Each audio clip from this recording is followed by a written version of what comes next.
नमस्कार, आपण पाहताय लोकराज्य न्यूज 24। पाहुयात महत्त्वाची बातमी। पुण्यातील पुलगेट भागातून एक मोठी आणि चिंतेची बातमी समोर येत आहे। पुलगेट येथील प्रसिद्ध बर्गर किंग जवळ गेल्या काही वेळापासून मोठ्या प्रमाणावर पाणी गळती होत आहे। ही गळती इतकी भीषण आहे की पाहता पाहता संपूर्ण रस्ता पाण्याखाली गेला असून रस्त्याला नदीचे स्वरूप आले आहे। या मुख्य रस्त्यावरून दररोज हजारो वाहनांची ये-जा सुरू असते। रस्ता पूर्णपणे जलमय झाल्यामुळे वाहन चालकांना पाण्याचा अंदाज येत नाहीये। दुचाकी घसरणे, खड्डे न दिसणे यामुळे येथे कधीही मोठा अपघात होण्याची दाट शक्यता निर्माण झाली आहे।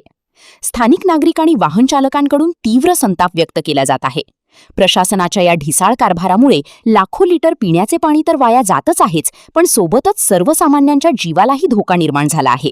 संबंधित महापालिका प्रशासन आणि पाणीपुरवठा विभागाने या समस्येकडे त्वरित लक्ष देणे गरजेचे आहे।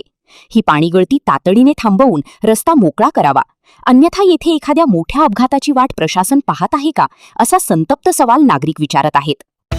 महाराष्ट्रातील महत्त्वाच्या आणि ताज्या बातम्या पाहण्यासाठी आजच आमच्या लोकराज्य न्यूज 24 न्यूज चॅनलला YouTube वर सबस्क्राइब करा आणि बेल आयकॉन प्रेस करा।